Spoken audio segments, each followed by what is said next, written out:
Hello friends, जैसा कि आप देख सकते हैं इस वीडियो में बात करेंगे भारतीय संविधान की विशेषताओं से संबंधित top important one liner questions के बारे में। दोस्तों, इस वीडियो में सभी क्वेश्चन इम्पोर्टेंट और सिलेक्टेड लिए गए हैं।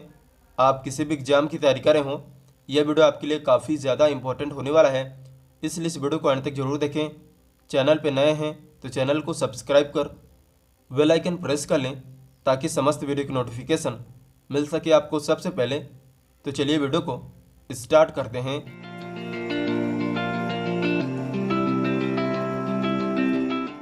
तो इस वीडियो सीरीज का पहला क्वेश्चन हो जाएगा, विश्व का सबसे लंबा व लिखित संविधान किस देश का है? तो विश्व का सबसे लंबा व लिखित संविधान है भारत का संविधान। साथियों, आपकी जानकारी के लिए बता दें, संविधान के विचार को सर्वप्रथम व्यावहारिक रूप से अपनाया था अमेरिका और फ्रांस ने। अमेरिका ने सर्वप्रथम अलिखित संविधान को अपनाया था, जबकि फ्रांस ने लिखित संविधान को। नेक्स्ट क्वेश्चन हो जाएगा क्वेश्चन नंबर सेकंड, ब्रिटेन का संविधान किस प्रकार का संविधान है? तो इसका सही आंसर हो जाएगा अलिखित संविधान। ब्रिटेन का संविधान अलिखित संविधान है। फ्रेंड्स, आपकी जानकारी के लिए बता दें, ब्रिटेन के संविधान को पूरे विश्व के संविधान की जननी कहा जाता है। नेक्स्ट क्वेश्चन हो जाएगा, भारतीय संविधान के मूल रूप में कितने अनुच्छेद, अनुसूचियां व भाग थी? तो भारतीय संविधान के मूल रूप में 395 अनुच्छेद, 8 अनुसूचियां व 22 भाग थी। वर्तमान संविधान में 444 अनुच्छेद, 12 अनुसूचियां व 25 भाग हैं। तो नेक्स्ट क्वेश्चन हो जाएगा, भारतीय संविधान का प्रमुख स्रोत क्या था? तो भारतीय संविधान का प्रमुख स्रोत था भारत शासन अधिनियम 1935। साथियों, आपकी जानकारी के लिए बता दें, भारत शासन अधिनियम 1935 में 321 धाराएं व 10 अनुसूचियां सम्मिलित थीं। नेक्स्ट क्वेश्चन हो जाएगा क्वेश्चन नंबर 5, भारतीय संविधान में किस प्रकार की प्रणाली को अपनाया गया है?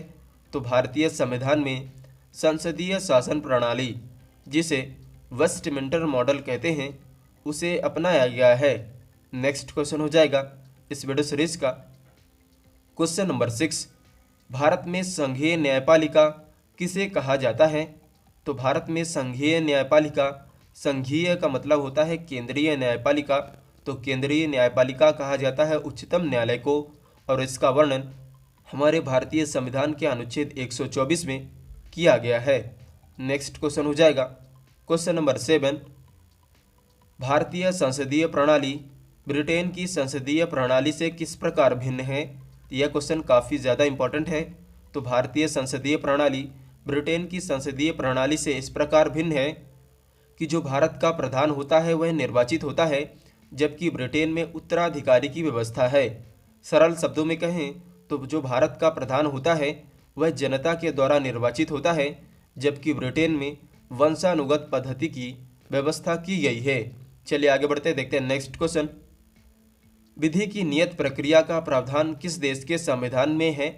तो विधि की नियत प्रक्रिया का प्रावधान किया गया है अमेरिका के संविधान में, और हमारे भारतीय संविधान में विधि द्वारा स्थापित प्रक्रिया का प्रावधान किया गया है। नेक्स्ट क्वेश्चन हो जाएगा, राज्य के नीति निर्देशक तथ्यों का प्रमुख उद्देश्य क्या है? तो इसका आंसर आप सभी जानते हैं, राज्य के नीति निर्देशक तथ्यों का प्रमुख उद्देश्य है लोक कल्याणकारी राज्य की स्थापना करना। नेक्स्ट क्वेश्चन हो जाएगा, राष्ट्रीय आपातकाल के दौरान किन्हें स्थगित नहीं किया जा सकता है? तो साथियों, राष्ट्रीय आपातकाल के दौरान समस्त मौलिक अधिकारों को निरस्त किया जा सकता है, केवल अनुच्छेद 20 व 21 को छोड़कर। हमारे भारतीय संविधान के अनुच्छेद 20 में अपराध के लिए दोष सिद्धिकरण के विषय में उल्लेख किया गया है, और अनुच्छेद 21 में प्राण एवं दैहिक स्वतंत्रता का वर्णन किया गया है। नेक्स्ट क्वेश्चन हो जाएगा क्वेश्चन नंबर 11, किसने नीति निर्देशक तथ्यों को संविधान की आत्मा कहा है? यह क्वेश्चन काफ़ी ज़्यादा इंपॉर्टेंट है, तो आप जरूर ध्यान में रखें। तो वो थे ग्रेनविल ऑस्टिन, जिन्होंने नीति निर्देशक तथ्यों को संविधान की आत्मा कहा था। नेक्स्ट क्वेश्चन हो जाएगा, संप्रभुता संपन्न राज्य से क्या तात्पर्य है? तो संप्रभुता संपन्न राज्य से तात्पर्य है कि जो राज्य या राष्ट्र अपनी आंतरिक तथा वैदेशिक नीतियों का स्वयं निर्धारित करता हो तथा वह नियंत्रण से सर्वथा मुक्त हो। सरल शब्दों में कहें कि ऐसा देश, संप्रभुता संपन्न राज्य ऐसा देश होता है जो अपनी आंतरिक तथा वैदेशिक शक्तियों को स्वयं निर्धारित करता है तथा वह बाह्य नियंत्रण से किसी भी प्रकार से वह मुक्त होता है। नेक्स्ट क्वेश्चन हो जाएगा, भारतीय संविधान में वर्णित लोकतंत्रात्मक शब्द का क्या तात्पर्य है? तो किसी देश का लोकतंत्रात्मक होना इस ओर इंगित करता है कि उस देश का शासन उस देश की जनता के द्वारा निर्वाचित प्रतिनिधि ही संचालित कर सकेंगे। सरल शब्दों में कहें, जिस देश का शासन उस देश की जनता के द्वारा निर्वाचित प्रतिनिधि संचालित करते हैं वह देश लोकतंत्रात्मक होता है। नेक्स्ट क्वेश्चन हो जाएगा, गणराज्य से क्या आशय है? तो साथियों, गणराज्य यानी रिपब्लिक से तात्पर्य है कि उस राज्य के सभी नागरिकों को अपनी योग्यता के अनुसार उस देश के सभी छोटे बड़े पदों पर पहुंचने का अधिकार होता है। किसी देश का गणराज्य होना यह इंगित करता है कि उस देश के नागरिक सभी छोटे बड़े पदों पर अपनी योग्यता के अनुसार पहुंच सकते हैं। चलिए आगे बढ़ते हैं, देखते हैं नेक्स्ट क्वेश्चन। क्वेश्चन नंबर 15, भारतीय संविधान में किस प्रकार की न्यायपालिका का वर्णन है? तो भारतीय संविधान में स्वतंत्र एवं एकीकृत न्यायपालिका या कह सकते हैं एकीकृत व स्वतंत्र न्यायपालिका का वर्णन किया गया है। नेक्स्ट क्वेश्चन हो जाएगा, मूल भारतीय संविधानों में कितने वर्षों के व्यक्तियों को मतदान का अधिकार था? तो इसका सही आंसर हो जाएगा 21 वर्ष। मूल भारतीय संविधान में 21 वर्ष के व्यक्तियों को ही मतदान करने का अधिकार प्राप्त था, जो कि 61वां संविधान संशोधन 1989 के द्वारा मतदान की आयु को 21 वर्ष से घटाकर 18 वर्ष कर दी गई थी। नेक्स्ट क्वेश्चन हो जाएगा इस वीडियो सीरीज का क्वेश्चन नंबर 17, भारतीय संविधान में वर्णित समाजवाद शब्द का क्या अर्थ होता है?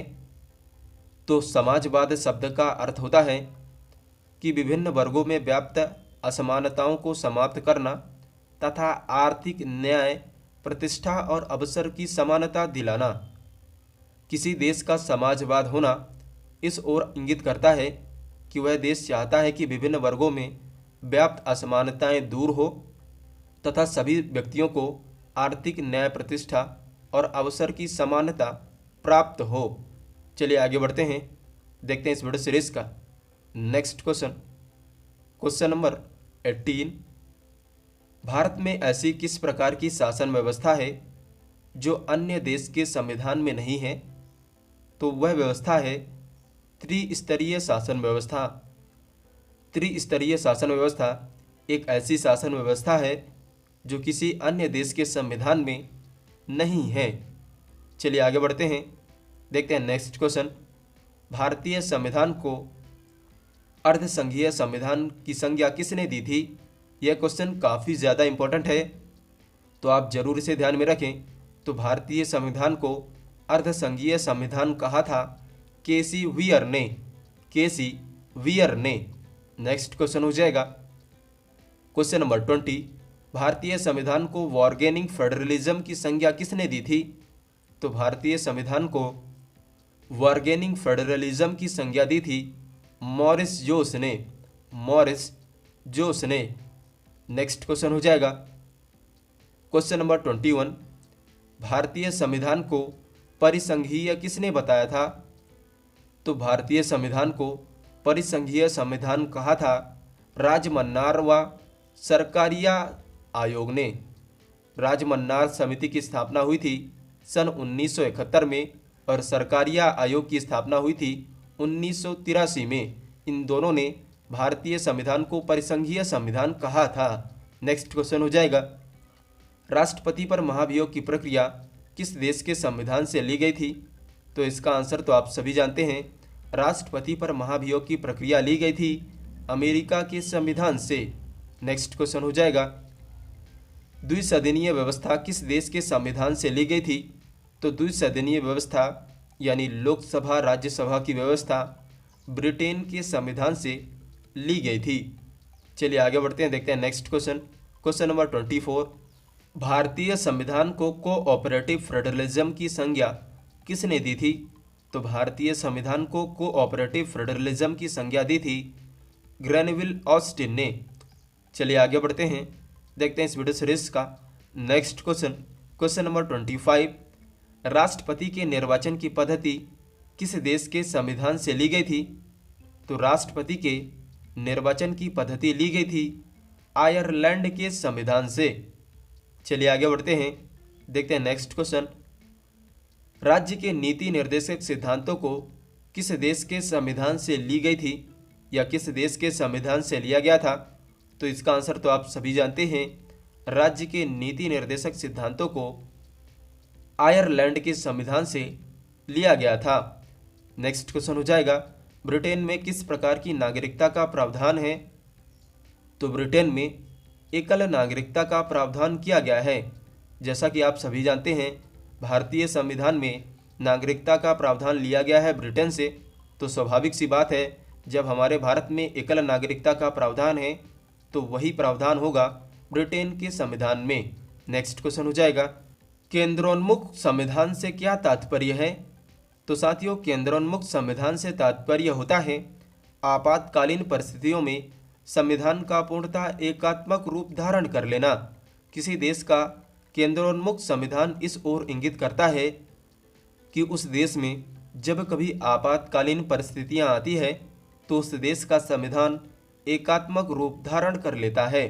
इस वीडियो सीरीज का लास्ट क्वेश्चन हो जाएगा, उपराष्ट्रपति का पद किस देश के संविधान से लिया गया है? तो इसका आंसर आप हमें कमेंट सेक्शन पे ज़रूर बताएं।